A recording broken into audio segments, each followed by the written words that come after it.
안녕하십니까. 보험 한입의 신체 손해사증사 기영빈입니다. 첫 영상 올린 게 참 늦었죠.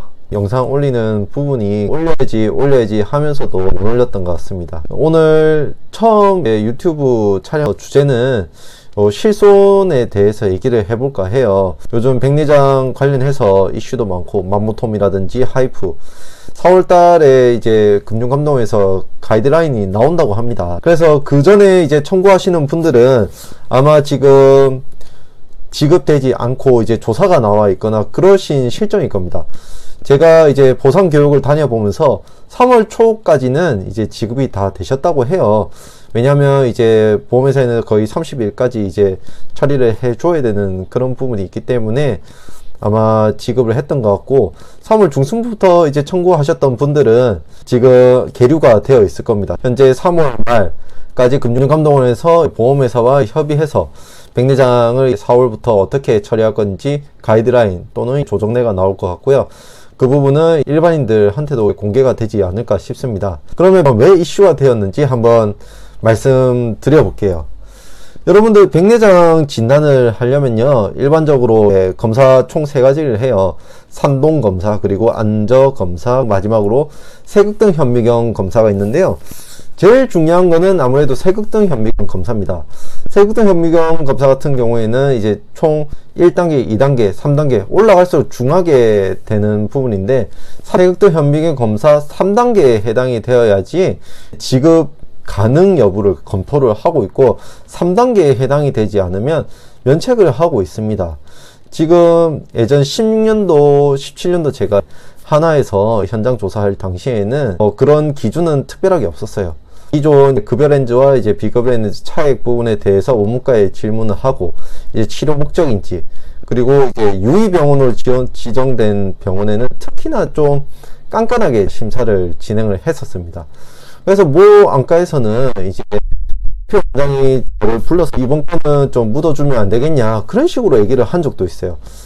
지금 썰을 풀면 좀 길어질 테니까, 이제 결론적으로는 어떻게 됐냐면, 피보험자가 그 안과의 원장과 친분이 있는 사이였어요. 그래서 이제 백내장 검사를 하고 수술을 하고 청구를 했는데, 보험 가입일로부터 일주일 뒤에 검사를 하고 청구를 한 거예요. 그러면 이제 지금 보시는 분이 심사 직군에 종사하시는 분이라면 아시겠지만, 일주일 뒤에 했어? 당연히 의문이 생기실 거예요. 그래서 저는 조사 나갔을 때 APL 소프트웨어라는 게 있어요. 안과에서 쓰는 검사 소프트웨어인데 일자가 조금 이상한 거예요. 가입 전에 검사 기록이 하나 있는 겁니다. 이거를 안과 측에서는 실수를 하고 조사자도 넘어갈 수 있었던 사안인데, IPL 소프트웨어가 미국에 본사가 있어요. 그래서 미국에 이메일을 보내서 이 안과가 거짓말을 하고 있다는 사실을 결국 알아냈습니다. 그래서 이제 그 거짓말이 계속 꼬리 물다 보면요, 계속 거짓말을 하게 되어 있어요. 이런 심사를 진행을 함에 있어서 또 유익있게 보는 부분에 있어서 거짓말을 하게 되면 더 의심을 할 수밖에 없습니다. 그래서 마지막으로 그 중간 과정이 참 많지만 좀 거의 한 2주 이상이 소요가 됐어요. 그 조사만 하는데. 그래서 마지막으로 대표 원장이 불러서 수녀분들이 있더라고요. 그래서 우리 원장이 원래 그럴 사람 아니다면서 뭐 수녀님들도 뭐 종용하시고 해서 일단 알겠다 하고 면책을 통보하고 계약도 해지를 하고 보험 사기 인지 보고도 올렸습니다. 그래서 채택이 되었고, 그 병원 제가 최근에 그 일이 있어서 지나간 적이 있는데 아직까지 영업을 하고 있더라고요. 그런데 요즘에 네이버에 백내장만 검색을 하셔도 뭐 백내장에 대한 어약 뉴스가 나오는 게 아니라요, 보험사에서 안과병원을 상대로 고소를 진행했다, 국세청에 고발을 했다, 이런 내용밖에 나오지 않습니다. 그만큼 백내장에 문제가 되는데요. 이 백내장 비급여 렌즈 부분이 왜 기존에 처리를 해줬냐면, 비급여 렌즈 부분에 대해서 16년도 이전 실손 약관은요, 여기 띄워드릴 거예요. 자, 16년도 이전 약관에는 안경, 콘택트 렌즈 등을 대체하기 위한 시력 교정술은 면책한다, 이렇게 규정이 되어 있습니다. 이 부분에 대해서 안경, 콘택트 렌즈 등을 대체하기 위한 시력 교정술이냐, 치료 목적이냐 했을 때, 당연히 안과 쪽에서는 이거는 치료 목적이고 시력 교정되는 부분도 있지만 치료 목적 성향이 강하다 하면 기존에는 지급을 해주고 있었습니다. 16년도 이후 약관은 보시다시피 단서조항이 붙었습니다. 국민건강보험 요양급여 대상 수술 방법 또는 치료 재료가 사용되지 않는 부분은 시력 교정술로 봅니다. 그래서 안과는 16년도 이전 약관을 가입한 고객들에게 비거블 이제 치료를 권유를 했어요. 당연히 이제 그 고객들은 비거블 렌즈를 혹할 수밖에 없는 이유가 그거는 단초점이라서 단거리 또는 원거리 중 하나만 조절이 되는데 비거블 렌즈, 흔히 우리가 말하는 토릭 렌즈 같은 경우에는 전체 원거리, 단거리, 중거리 전부 다 조절이 되는 렌즈예요.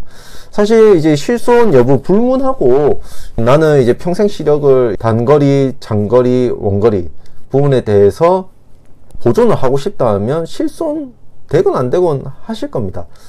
하지만 코디네이터 분들이 뭐 광고 자체를 이제 백내장과 노안을 한 번에 치료할 수 있는 다초점 인공수증제 수술 뭐 이렇게 광고도 많이 하고 있고 그렇게 권유도 많이 하고 있습니다. 그런 부분이 실손이 많이 누적이 되고 실손 보험료가 올라가는 주가 하나였습니다.